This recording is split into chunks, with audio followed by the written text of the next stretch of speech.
अभिनंदन केलं पाहिजे की आता सगळीकडे सगळ्या कोपऱ्यात तिकडे तिकडे गल्ल्या चौक रस्ते सगळे फुल होऊन गेले होते।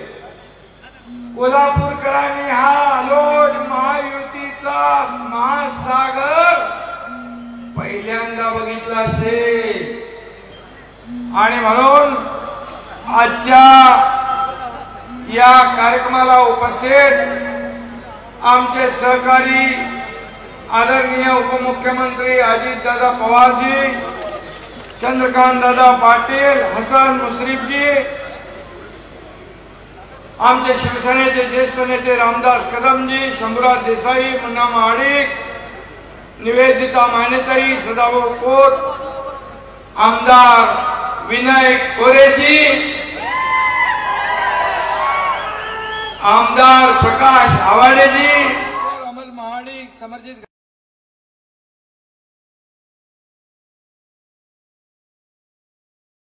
राजेश क्षीरसागर, अमल महाडिक, समरजित घाटिये, शिवतरे बापू, चंद्रदीप नरके, उत्तम कांबळे, महेश जाधव, बाबासाहेब पाटील, राहुल देसाई, सुजित चव्हाण, विजय जाधव, रवींद्र माने, आदिल खराल। व्यासपीठ खूप मोठा आहे, थकलो बोलून बोलून। आणि महायुतीचे सर्व पदाधिकारी आणि आपले महायुतीचे तुमच्या सर्वांचे लाडके उमेदवार संजय मंडलिक आणि दुसरे उमेदवार धैर्यशील माने,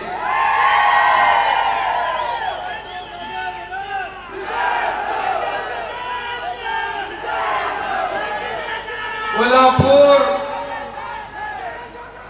हे शक्तीपीठ आहे। आई अंबाबाई आणि तिच्या भक्तांचं शक्तीपीठ संजय मंडलिक आणि धैर्यशील माने यांच्या पाठीशी खंबीरपणे उभा आहे। आणि म्हणून मगाशी मला अनेक लोक सांगत होते की बाळासाहेबांचं स्वप्न होतं या कोल्हापूरमधून दोन्ही उमेदवार महायुतीचे असले पाहिजे, त्यांचं स्वप्न आपण पूर्ण करणार का? मी सांगितलं ही जनता त्यांचं स्वप्न पूर्ण करायला इकडे आलेली आहे। आणि त्याचबरोबर बाळासाहेबांचं आणि करोडो राम भक्तांचं राम मंदिराचं स्वप्न आपल्या मोदी साहेबांनी पूर्ण केलं आणि अनेक कार्यक्रम अनेक निर्णय आपल्या केंद्र सरकारने घेतले। खरं म्हणजे हे कोल्हापूर आणि आपलं एक जिव्हाळ्याचं नातं आहे।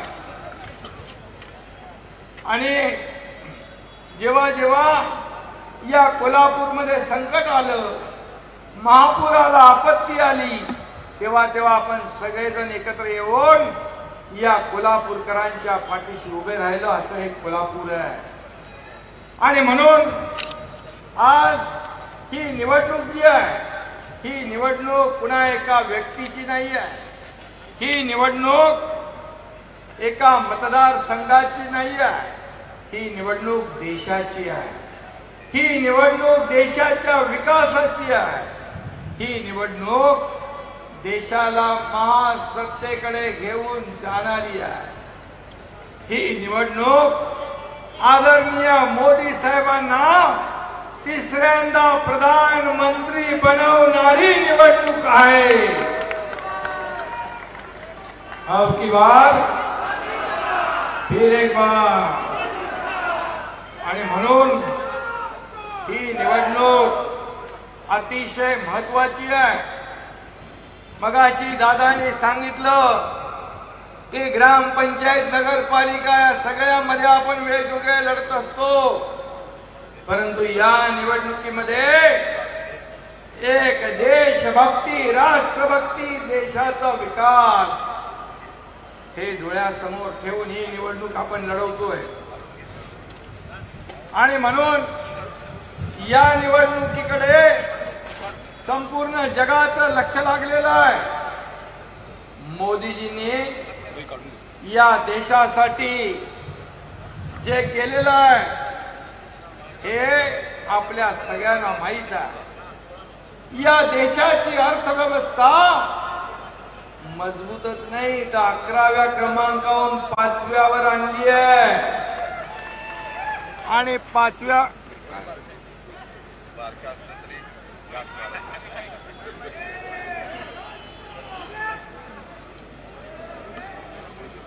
काय झालं बाबा?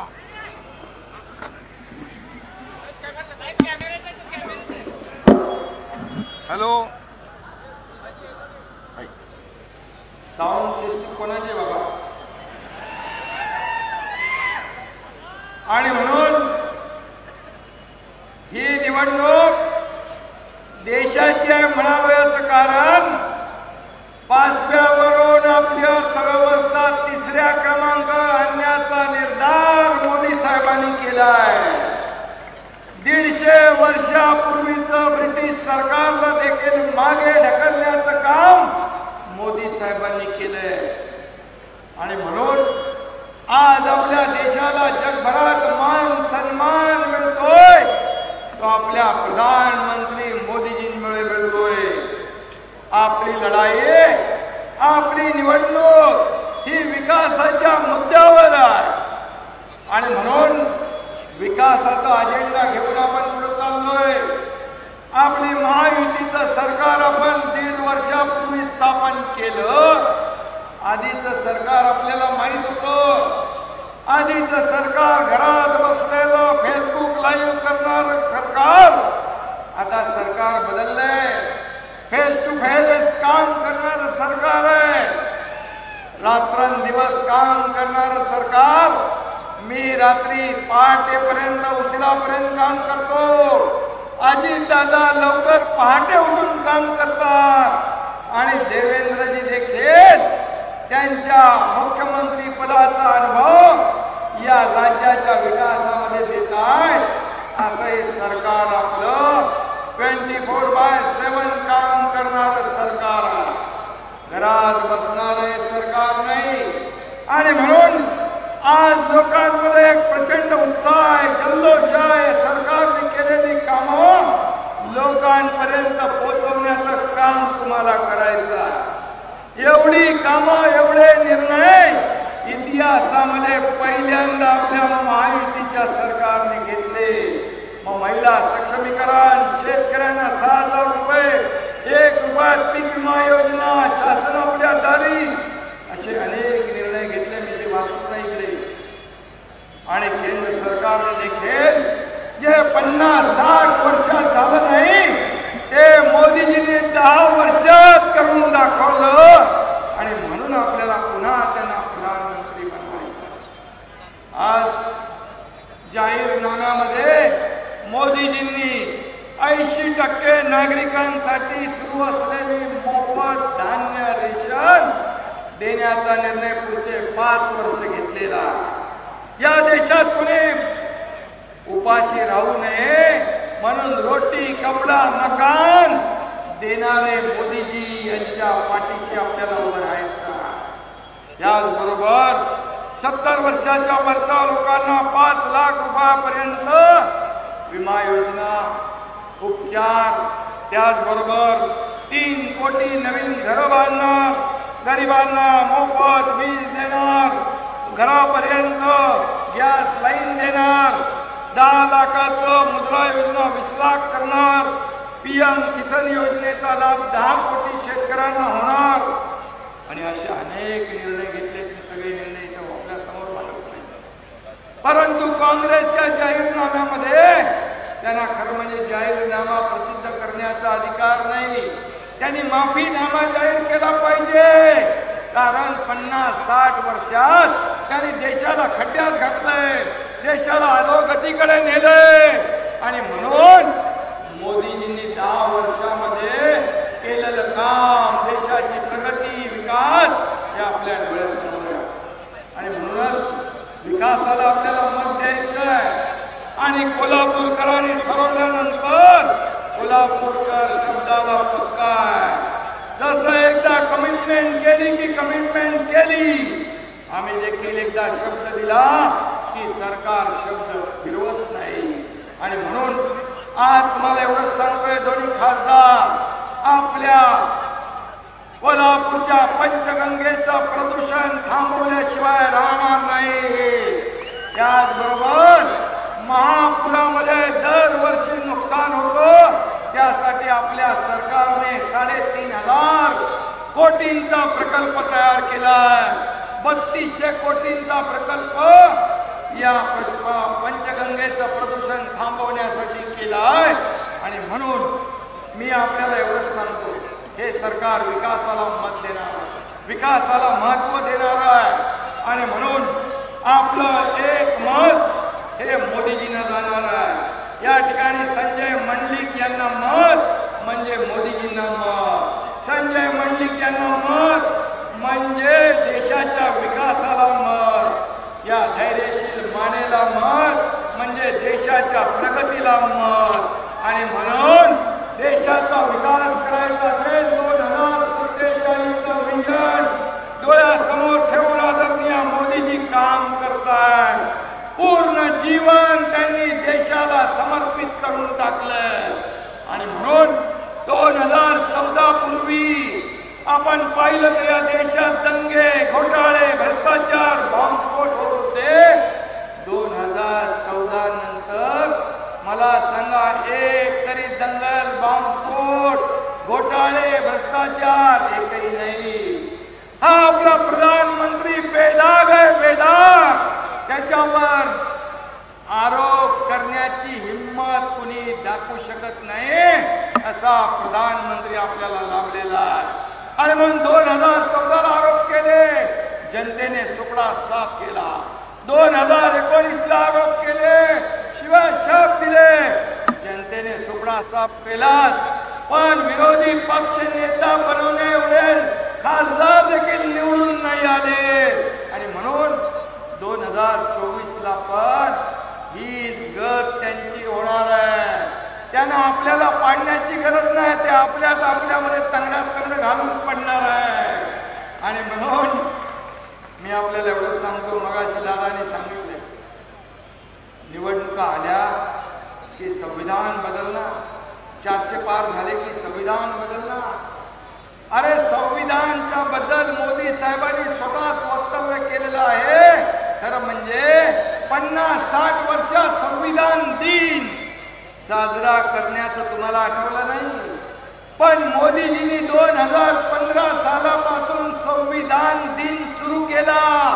दरवर्षी संविधान दिन आपण साजरा करतो आणि म्हणून जब तक सूरज चांद रहेगा संविधान कभी नहीं बदलेगा, हे मोदीजींचं घोषणा आहे आणि म्हणून मी तुम्हाला पुन्हा एकदा मनापासून धन्यवाद देतो, मनापासून आपले आभार मानतो की एवढ्या मोठ्या संख्येने आपण उपस्थित झाला। आज सर्व आमदार, खासदार, सर्व कार्यकर्ते धन्यवाद देतो, तुम्ही आपली मागे घेतली आणि या आपल्या उमेदवाराला पाठिंबा दिला। मी विनय कोरेजींना धन्यवाद देतो, मी राजेंद्र रेड्डींना धन्यवाद देतो आणि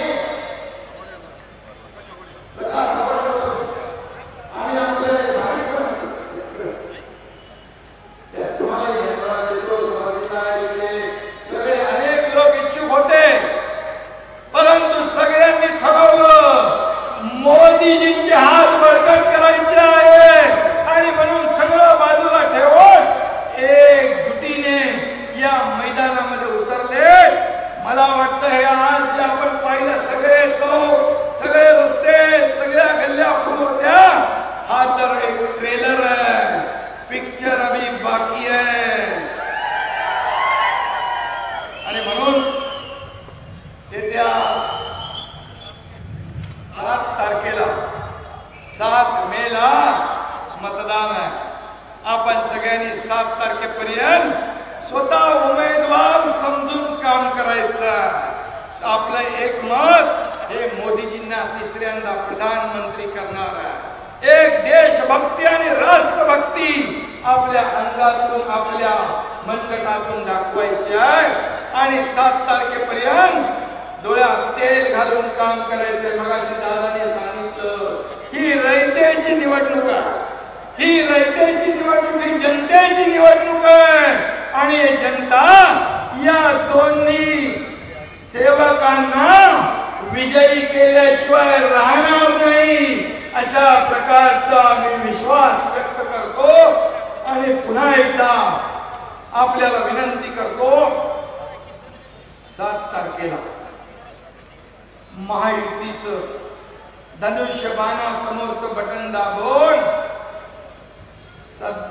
आपले धैर्यशील माने आणि संजय मंडलिक या दोन्ही शिलेदारांना मोदीजींच्या त्या 400 पार मध्ये आपल्याला पाठवायचं आणि ही विनंती करतो. आणि त्यांचं 400 पार आणि महाराष्ट्र अबकी बार 45 पार. धन्यवाद.